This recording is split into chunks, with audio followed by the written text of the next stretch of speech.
이게 참 이제 어려운 문제입니다만 사실은 잘못 설정한 의제라고 저는 생각을 합니다. 성장이냐 분배냐. 다 아시겠지만 사회 구성원 다수가 받아들일 수 없을 정도의 불균형한 분배 또는 정의롭지 못한 분배 상태를 가진 국민 경제는 절대로 건전하게 지속적으로 성장할 수 없습니다. 그런 사례를 저는 단 하나도 알지 못합니다. 동시에 성장하지 못하는 국민 경제는 장기간 분배 상태를 호전시키는 것이 불가능합니다. 그래서 우리가 이 성장과 분배는 늘 일정 정도의 이 공존관계이기도 하고 일정 정도 갈등관계이기도 합니다. 단기적으로 보면 이것이 갈등관계인 경우가 종종 나타나지만 길게 보면 둘은 같이 갈 수밖에 없는 문제거든요. 지금 성장이냐 분배냐는 이런 쟁점이 제기된 것은 저는 어떤 실사구시적인 토론이라기보다는 이것은 이데올로기 논쟁의 성격이 매우 강합니다. 그러니까 지금 참여정부가 추진하는 어떤 시장개혁이나 구조개혁의 기본 방침이 적절치 않다거나 또 그것이 자기의 이익에 손실을 미칠 수 있다고 생각할 경우에 이런 정책을 가장 손쉽게 공격할 수 있는 방식이 일종의 경제 색깔론이거든요. 분배 위주로 간다.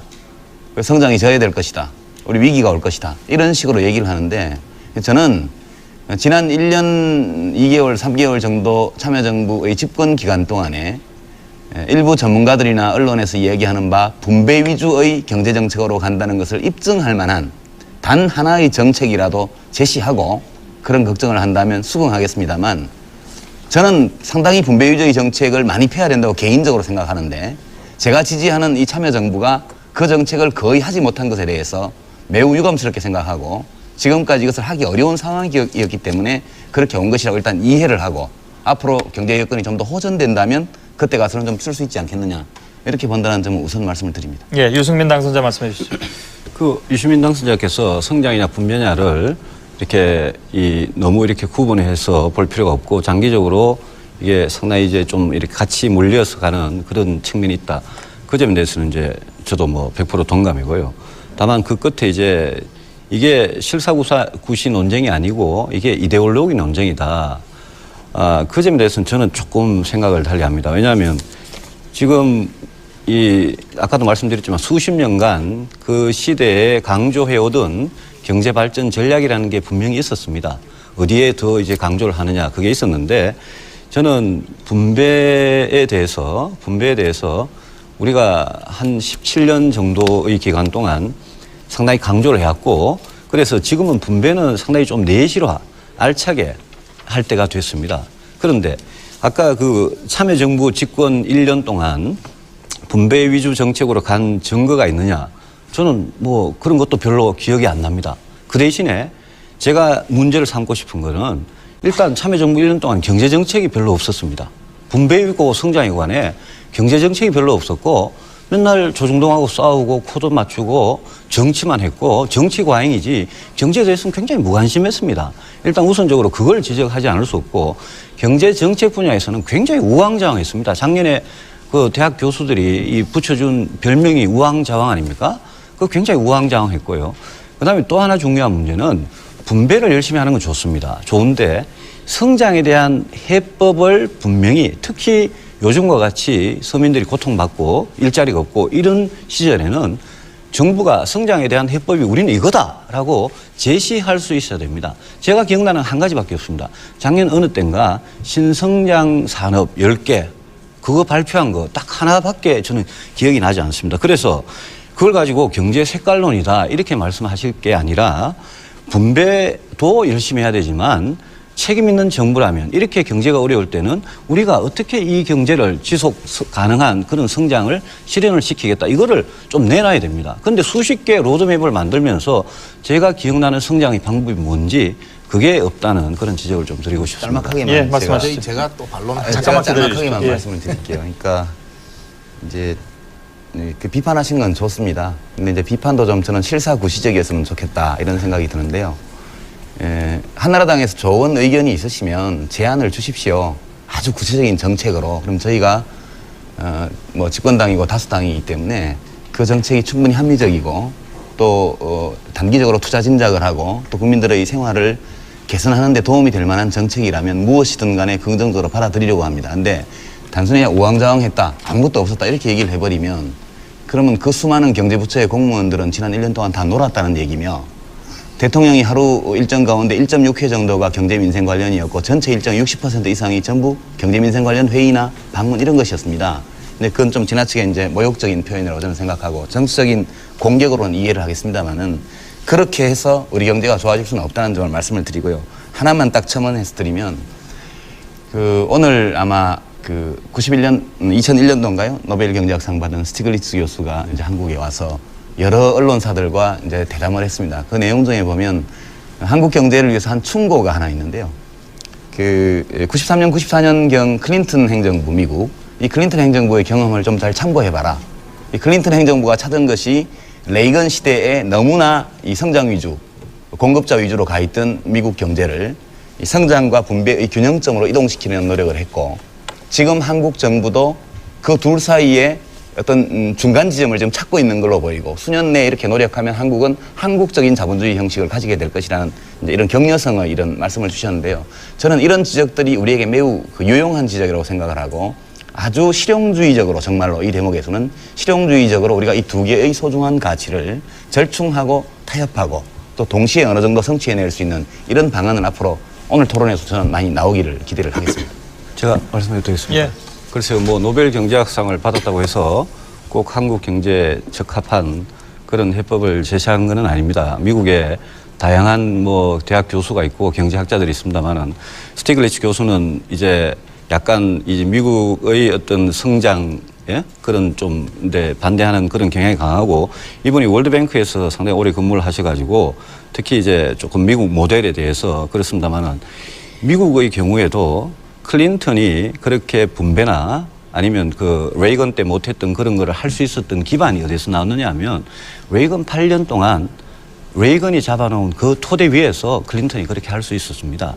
그래서 우리도 마찬가지입니다. 우리도 어떤 정부가 분배에 신경을 쓰려면 우리가 87년부터 분배에 신경 쓰는 거 어떻게 할 수 있었습니까? 그 이전에 성장 기반이 다쳐졌기 때문에 그 위에서 분배를 할 수 있었던 겁니다. 그래서 제가 말씀드리는 거는 이거는 경제라는 건 길게 가는 거기 때문에 지금 분배에 대해서 신경을 많이 썼고 그거 하나자는 소리가 아니고 내추럴 하는데 성장의 해법이 뭔지 그걸 자꾸 찾자는 그런 말씀을 드리는 겁니다. 그래서 그 정도. 마지막에 이제 분배를 통한 성장을 말씀하시고요. 아까 유시민 의원께서 말씀하시고 지금 계속 이제 강조하시는 부분이 양극화, 불균형 이런 부분입니다. 물론 박정희 전두환 시절에는 일부러 성장 전략을 그런 불균형 전략을 쓴 것도 사실입니다. 그런데 그 이후에 우리가 경험을 보면요. 분배가 언제 제일 악화됐냐, 언제 제일 나빠졌냐를 보면 진위 계수를 봐도 그렇고 상위 10%, 하위 10% 나누는 값을 봐도 그렇습니다. 이거는 우리가 생생하게 경험한 겁니다. IMF 같이 경제가 마이너스 6.7% 성장할 때, 그러니까 성장이 아주 푹 떨어질 때 작년같이 그럴 때 분배가 굉장히 악화가 됩니다. 왜 성장이 안 되면 분배가 더 악화되고 성장이 되면 분배가 조금 좋아지느냐. 그거를 저는 꼭 아셔야 된다고 생각하는 게요. 성장이 되면 산업 저변도 늘어나고요. 그다음에 서민들도 일자리를 더 갖게 되고 그래서 분배 구조가 개선이 됩니다. 근데 성장이 안 되면 제일 견디기 힘든 게 가난한 서민들입니다. 그리고 제일 경쟁력이 없는 중소기업들입니다. 자영업자, 아주 영세한 사람들. 그러니까 우리가 왜 성장을 하느냐? 결국은 서민과 아주 경쟁력이 약한 소기업들 그 사람들을 위해서 성장을 하는 겁니다. 그런데 민주노동당에서는 분배를 통한 성장이라고 말씀하시는데요. 저는 그런 성장은 들어본 적도 없습니다만은 그 성장의 해법을 가져가지고 경제를 성장시키지 않으면 분배 구조가 나빠진다는 게 엊그제 아마 재경부에서도 그걸 발표했고 통계청에서도 발표를 했습니다. 그래서 그 관계를 만약 우리가 인정을 한다면 그러면 분배를 통한 성장이니 아니면 불균형이니 양극화니 이런 거를 성장하고 자꾸 오해를 시키고 자꾸 대립을 시키고 그래서 성장을 이야기하면 마치 분배를 반대하고 서민을 반대하는 사람 같이 그렇게 말씀하시면 저는 그건 굉장히 우리가 현실적으로 증명할 수 있는 모순이다 이렇게 생각합니다. 아까 유승민 당선자께서 듣도 보도 못했다 이런 말씀하시는데 저는 듣기도 하고 좀 보기도 했습니다.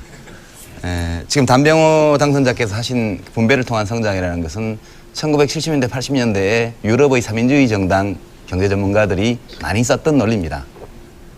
전혀 듣도 보도 못한 것은 아니고요. 또 이론적으로도 네오케인지안들, 신케인즈주의자들 쪽에서 이 모델을 많이 연구를 했습니다. 그래서 제가 알고 있는 학술적 결론은 뭐냐 하면 특정한 국면, 특정한 조건에서는 이렇게 분배를 통한 성장이 가능하다는 겁니다. 근데 일반적인 조건에서는 이건 잘 안 맞는다는 거죠. 그래서 얼마 전까지 몇 년 전에 독일 연방정부의 재무장관 하던 오스카 라퐁테인이 바로 이런 네오케인지안이고 이런 주장을 했던 분 아닙니까? 지금 그만뒀지만. 그래서 전혀 없는 논리는 아니고요. 다만 이 논리를 지금 이 한국 경제의 상황에서 적용할 수 있느냐. 이제 그 점에 관해서 확신이 없는 것이죠. 저도 그 이론과 이런 것들을 알고 있지만 지금 이 모델을 여기에 적용하기에 우리가 지금 맞고 있는 이 상황, 이 위기 상황, 혹은 위기적 상황의 그 원인이 과연 그것이 유일한 것이거나 혹은 그것이 가장 중요한 것이냐에 대해서 저도 확신이 안 들기 때문에 저는 그런 주장을 안 하는 것이거든요. 이제 그 점에 대해서 너무 좀 이런 건 듣도 보도 못했다 이래 하시는 건 좀 지나치신 것 같고요. 그 다음에 이제 참여정부의 어떤 대책이 뭐냐 이렇게 이제 말씀을 하시는데 지금 정부에서는 이제 일단 중장기적인 어떤 근본 대책은 역시 혁신주도형 성장 이거에 대해서는 기업 쪽에서도 아마 굉장히 반기는 것으로 저는 알고 있습니다. 기본적으로 혁신주도형으로 가야 된다는 건 기본이고요. 다만 지금 국면에서 결국 경제를 활성화시켜야만 아까 말씀하신 것처럼 일자리도 많이 생기고 분배 상태도 호전되게 돼 있습니다. 우리가 1987년 노동자 대투쟁 이후에 90대 중반까지 진익예수나 이런 각종 지표로 나타난 분배 상태의 호전이 두드러졌거든요. 그러고 나서 외환위기 터지면서 급전직하 이제 상황이 나빠졌는데 다시 기본적으로 경제를 살려야만 그 다음에 분배를 호전시킬 수 있는 것은 분명한 사실이라고 저는 생각을 합니다. 그래서 이 시점에서는 조금 더 구체적으로 그러면 기업의 이 투자를 활성화시키고 특히 투자 여력을 가지고 있는 대기업들, 사내 유보를 많이 갖고 있지 않습니까?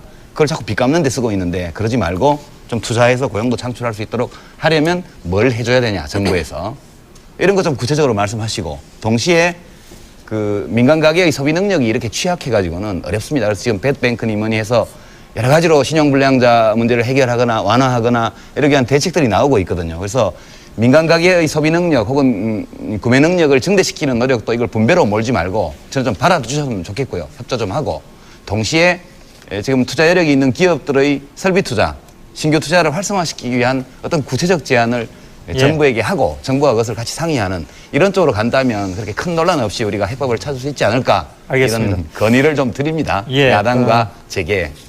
지금 설비 투자가 지금 3년째 계속 마이너스 성장입니다. 그래서 정부가 투자를 살리기 위해서 얼마나 노력을 하고 계신지 제가 정확히는 모르겠지만 노력을 하신 그 결과가 지금 설비 투자가 계속 3년째 마이너스고 진짜 저는 걱정되는 거는 공장들이 문을 닫고 빠져나가고 개인들도 지금 통계에 정확히 잡히진 않지만 돈을 해외로 빼돌리는 개인들이 저는 상당히 늘어나는 걸로 그렇게 알고 있습니다. 그래서 이 빠져나가는 돈, 그리고 기업들이 아까 현금을 65조 원이나 쌓아두고 지금 투자를 안 한다는 거고 시중에 부동자금이 400조 원이나 있는데 투자 쪽으로 안 간다는 거 아닙니까? 그래서 저는 이런 상황에서는 정부가 진짜 좀 아주 한계적으로 막 이래 좁게 작게 이렇게 생각할 게 아니라 이 투자 마인드를 어떻게 살릴 거냐에 대해서 아주 발상의 전환 같은 걸 저는 좀 해야 된다고 생각합니다. 그래서 예컨대 기업에서 꾸준히 요구하고 있는 게 수도권 공장 총량제 이거를 좀 폐지해달라 이게 있습니다. 그런데 다행히 노무현 정권 그다음에 열린우리당이 지금 행정수도 이전을 추진하고 있지 않습니까? 그래서 행정수도 이전을 추진하고 있으니 그러니 수도권 공장 총량제 이런 규제는 저는 과감하게 저는 폐지해도 좋다고 생각합니다. 그다음에 기업들이 파주에 LG 필립스가 공장을 짓고 말이죠. 삼성이 아산에 뭐 반도체 공장을 하겠다 그러고 또 화성에도 하겠다 그러고 쌍용이 뭐 평택에다 하겠다 그러고 이게 전부 다 수도권 총량 규제 거기도 물겨 있고 또 기업들이 요구하는 게 기업 도시를 만들자는 겁니다. 거기에다가 기업이 투자하고 인프라 다 해주고 학교까지 돼 있고 그런 문화시설까지 다 돼 있는 그런 기업 도시를 만들자는 거예요. 지금 울산 창원이 기업 도시 아닙니까 이미. 그래서 그런 기업들의 요구는 저는 그게 무슨 진재벌이고 친기업이 아니라 그런 거는 거절할 이유가 없다고 생각합니다.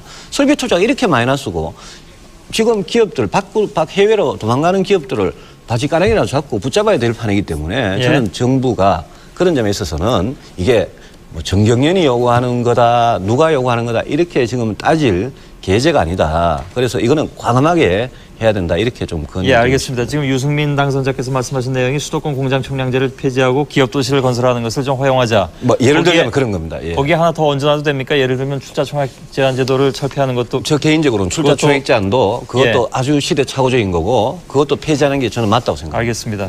천상 제가 또 제가 리스폰스를 좀- 안 할 수가 없습니다. 이거. 제가 좀 말씀드리고 예, 유 의원께서 먼저 관련된 신청하셨으니까 그 다음에 드리도록 제 하겠습니다. 이제 유승민 당선자가 그렇게 말씀하시는 취지를 이해합니다. 이해하는데 이제 우리가 정부가 정책을 집행할 때도 그렇고 국회의원들이 입법을 할 때도 그렇고 우리가 상충하는 어떤 정책 수단을 선택하면 그것이 어떤 가치는 달성하는 데 도움이 되지만 다른 가치를 훼손시키기도 하거든요. 그래서 우리가 하나의 가치만을 추구할 수 없기 때문에 근데 우리가 국토의 균형 발전이라는 가치가 있습니다. 동시에 기업의 투자 촉진이라는 가치가 있죠.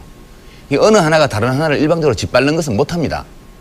그러니까 수도권 공장 총량제를 폐지하자든가 뭐 수도권 정비법 자체를 아예 없애버리자든가 이런 얘기는 만약 우리가 그 수도권이 아닌 지방의 발전에 관한 여러 전략을 마련하고 그것이 이미 이 시행 단계에 들어가 있다면 충분히 저는 검토해 볼 수 있다고 생각을 합니다. 근데 지금 단계에서 다 없애는 식으로 하는 건 제가 볼 때는 또 기업의 투자 진작을 위해서 다른 가치를 너무 심하게 바른 것이기 때문에 좀 신중한 접근을 요한다는 말씀을 드리고요. 검토의 가능성은 있다고 예, 보신다는 검토의 가능성은 있죠, 물론. 있는 것이고요.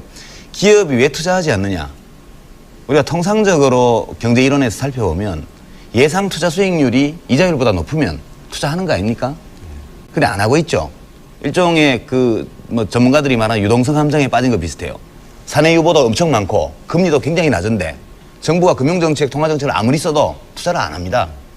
그러니까 이것은 수익 전망이 몹시 낮기 때문이거나 그러니까 수익성 있는 투자거리가 없거나 또는 수익성 있는 투자거리가 있음에도 불구하고 정부가 쳐놓은 규제 장벽 때문에 그 프로젝트를 집행할 수 없거나 둘 중에 하나일 겁니다, 아마.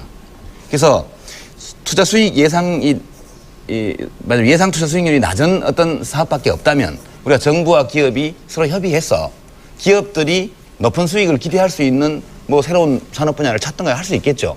동시에 이미 수익률이 있는 투자거리가 있는데 구체적으로 어떤 규제 때문에 막히는 게 있다면 이건 대화에서 풀어야 됩니다. 그러니까 예컨대 삼성전자가 기흥인가요? 그 반도체 공장을 확장하거나 또는 쌍용자동차가 이제 또 평택이죠, 거기가? 평택인가요? 그 공장을 확대하거나 이런 것들은 해줘야 된다고 봅니다. 근데 그 문제를 그냥 일반적으로 그 수도권 전체의 공장 총량 규제나 수도권 정비법의 규제를 다 푸는 방식으로 하자 그래버리면 실제 필요한 일도 불필요한 논쟁에 휘말려서 못하게 되거든요. 결국 이제 규제를 풀자는 말씀이시죠. 그러니까 우리가 볼 때 일장일단이 있지만 그래도 현재의 국면에서 압도적으로 긍정적인 면이 많은 그런 것들은 하기 위해서 필요한 규제만큼은 풀어야 된다고 저는 봅니다. 그러니까 풀어야 근데 그걸 된다는 지나치게 말씀이시죠. 일반화해서 예, 예. 수도권 규제 전체를 풀어버리자든가 이렇게 되면 아니요, 공장 총량제를 풀자 그랬고 그것 때문에 지금 투자를 못 하는 거거든요. 예. 그 문제는 그러니까 많이 저하고 대화할 사실 여지가 있다고 똑같은- 봅니다. 정부와 예. 기업 사이에 또 여야 사이에 예. 굉장히 실용적이고 정말 실사구시적인 논의를 통해서 할 수 있다고 봅니다. 저는. 예. 하나만 질문을 던져보겠습니다. 예. 이 다 아시겠지만 이제 가공자본 창출해서 예. 계열사 지배하는 거 못하게 하려고 만드는 거 아닙니까?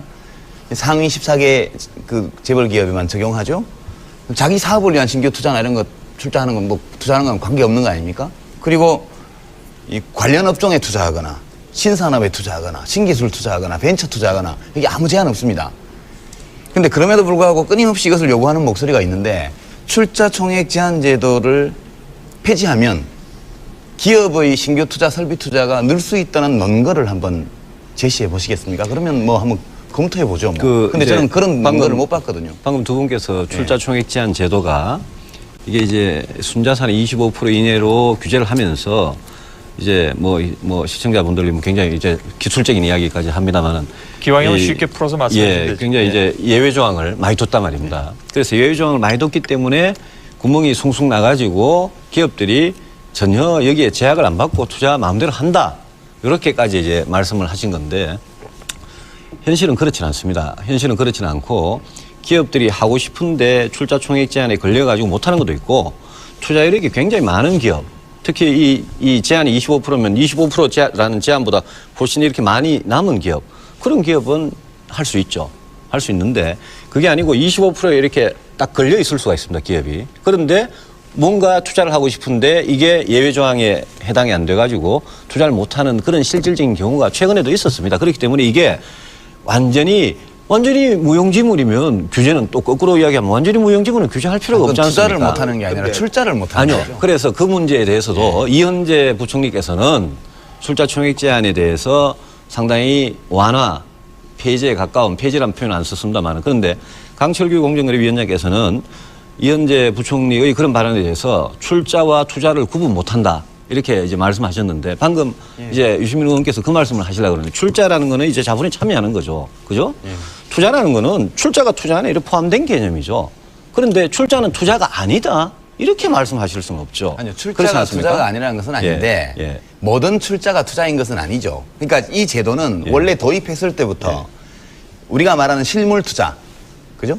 공장을 짓고 설비를 들이고 사람을 고용하고 이런 실물 투자가 아닌 그 가공의 자본을 창출하기 위한 출자, 순수의 출자 이걸 규제하기 위해서 한 것이고 적용 범위가 극히 좁거든요. 아, 그래서 예, 지금 이것이 원래 의도는 그런데 실제 투자가 수반되는 출자도 같이 있죠. 규제를 받죠. 그래, 받죠. 예. 근데 예. 그 예외 규정 때문에 사실상 우리가 사회적으로 바람직하다, 국민 경제에 도움이 된다고 판단할 수 있는 거의 모든 종류의 투자들이 다 허용되어 있는 거 아닙니까? 그래서 이것이 물론 불만이 있고 다소간의 부작용이 있을 수도 있겠습니다만 이런 것이 정부와 기업과의 관계를 좌우하는 큰 변수가 된다는 것을 저는 좀 실용적인 관점에서 볼 때 잘 이해를 못하겠어요. 저도 이게 뭐 굉장히 큰 이슈는 아닙니다. 큰 이슈는 아닌데 거꾸로 유시민 의원님께 하나 질문을 좀 드리면 유엔 보시기에는 그러면 이런 규제는 이게 세계에서 이제 우리나라만 갖고 있는 규제고 그다음에 가공자본 증식 말씀하셨지만 지금 지주회사는 허용하거든요. 지주회사가 자회사에 출자하는 건데 이것도 어차피 가공자본입니다. 그런데 유 의원님께서는 이 출자 총액 제한을 언제쯤 그러면 없애면 된다. 이렇게 보십니까? 그러니까요. 이렇게 이제 그 두 번째 질문은 너무 복잡한 문제라 제가 여기서 답변 안 드리겠고요. 이제 국제적으로 전례가 없는 이런 제도를 왜 우리만 하느냐. 아니요, 그게 아니라 제 말 그 말씀 의문의 핵심은 예. 이런 규제를 그러면 유 의원께서는 예. 언제쯤 없애는 게 좋다 이렇게 보시다. 그러니까 이 규제가 도입된 것은 이제 대한민국처럼 이렇게 그 몇 개의 몇 사람의 집안이 국민 경제 전체를 어떻게 보면 좌지우지하는 이런 나라가 없거든요. 세계적으로 조그만 나라 어떤 데 이상한 데 빼면은 지금 아까도 말씀하셨지만 무슨 상장 기업 중에 위에 10% 이렇게 하면 다 재벌 기업이고 그건 전부 다 총수 일가가 지배하는 기업 아닙니까? 근데 그 사람들이 마음먹는 데에 따라서 국민 경제가 좌지우지되는 이런 것이 문제가 있으니까 지금 우리가 바람직한 기업 시스템이 어떤 것이냐 이런 것들에 대한 많은 논의를 하고 있지 않습니까? 그래서 이런 규제 자체가 필요 없을 정도로 기업 경영이 투명화되고 합리화되고 어떤 개인이나 일족에 의해서 기업의 운명이 좌우되는 사태 이런 것이 심각한 우려를 낳지 않을 정도로 됐을 때 그때는 이런 규제가 필요 없죠, 당연히. 실제로 이 법을 국회에서 법을 바꾸려면요. 제일 문제가 서울, 인천, 경기의 국회의원들하고 충청도 국회의원들 싸우는 겁니다.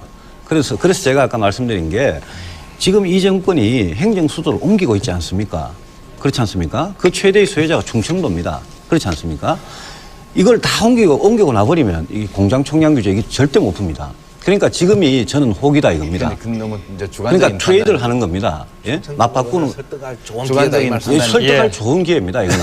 그리고 투자가 그만큼 절박하고요. 그다음에 두 예. 번째는 요거 한 간단히만 지금 시청자들께서 아까 그 유시민 의원님하고 또 이제 우리 김영배 부회장님하고 사이에 약간의 이제 설전이 오가면서 투자 사보타지라는 말을 말씀하셨습니다.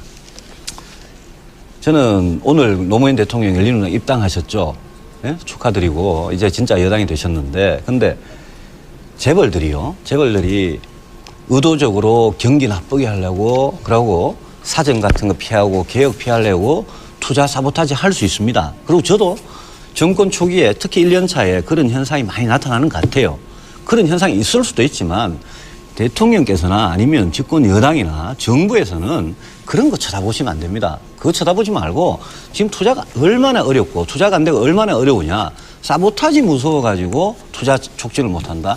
저는 막 그렇게 말씀 안 하셨지만 만약 그런 마인드라면 아직도 좀 갈 길이 멀다 싶은 생각이 좀 듭니다. 제가 예. 말을 하는 걸 다 들었지 않습니까? 어떤 맥락에서 제가 물론 고민한다고 근데 말씀드렸잖아요. 그 투자 사보타지라는 이게 게 이 대한민국은요. 대통령 혼자 움직이게 하는 나라도 아니고 정부 관료들이 마음대로 하는 나라도 아니고 이미 네.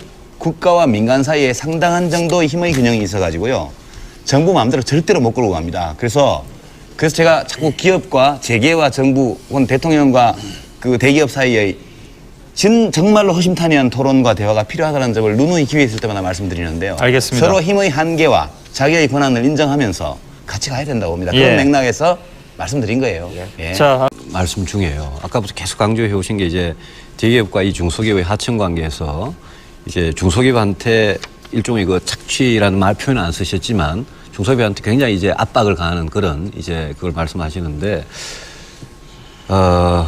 그게 이제 굉장히 이제 닫힌 경제 같으면 그런 말씀이 가능하신데 이게 우리 경제가 이제 굉장히 열린 경제고 다른 나라들도 마찬가지입니다. 지금 다국적 기업이라는 게 부가가치가 조금이라도 낮은 공정은 다 회사 바깥으로 자꾸 떼는 그런 일을 하고 있고 그렇게 떼면서 세계 어디에서 제일 싸게 이렇게 이 일을 처리할 수 있나 이걸 찾는 그런 세상인데 저는 말씀하신 것 중에 그 대기업의 뭐 대기업한테 주주한테 돌아가는 거 주식 가격이 오른 거 이렇게 이제 일일이 카운트를 하시면서 이제 중소기업한테 너무 안 간다 이런 말씀하시는데 그게 이제 과연 지금 우리 현실에서 이렇게 이미 온 단계에서 그렇게 갈 수가 있는지가 의문이고요.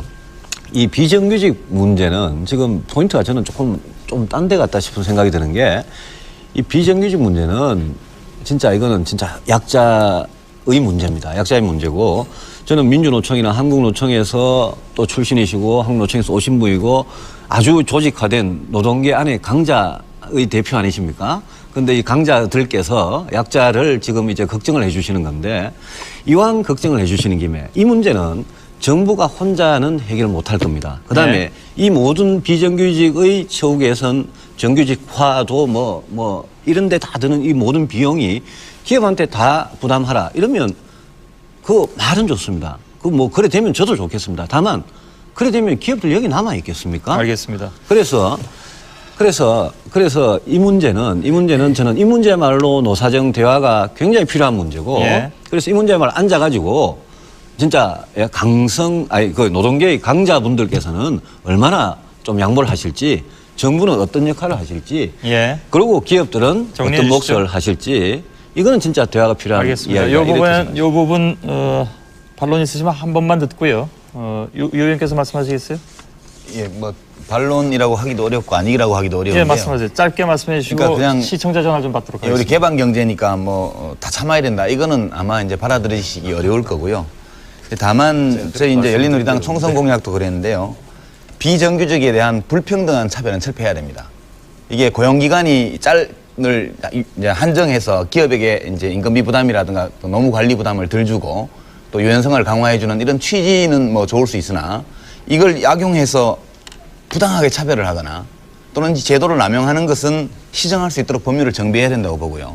그다음에 이 비정규직 노동자들 경우에 사회 안전망 속으로 좀 더 깊이 편입시키는 조처가 또 필요하다고 보고 있습니다. 예. 다만 지금 민주노총이나 혹은 노동계 쪽에서 계속해서 민주노동당도 포함해서 계속해서 고용 안정화 그리고 노동자들에 대한 사회적 보호 강화 이것을 주장하고 있으면서 동시에 비정규직 문제의 해결을 또 이야기한다는 것은 상당히 앞뒤가 맞지 않는다. 이 고용 안정을 강화하고 노동권에 대한 사회적 보호를 강화하면 할수록 노동계층 안에서 인사이드인 정규직과 아웃사이드인 비정규직 사이의 격차는 더욱더 벌어질 가능성이 높기 때문에 그 정책에 관해서는 좀 저는 신중하게 예. 재검토해 주셨으면 합니다. 알겠습니다.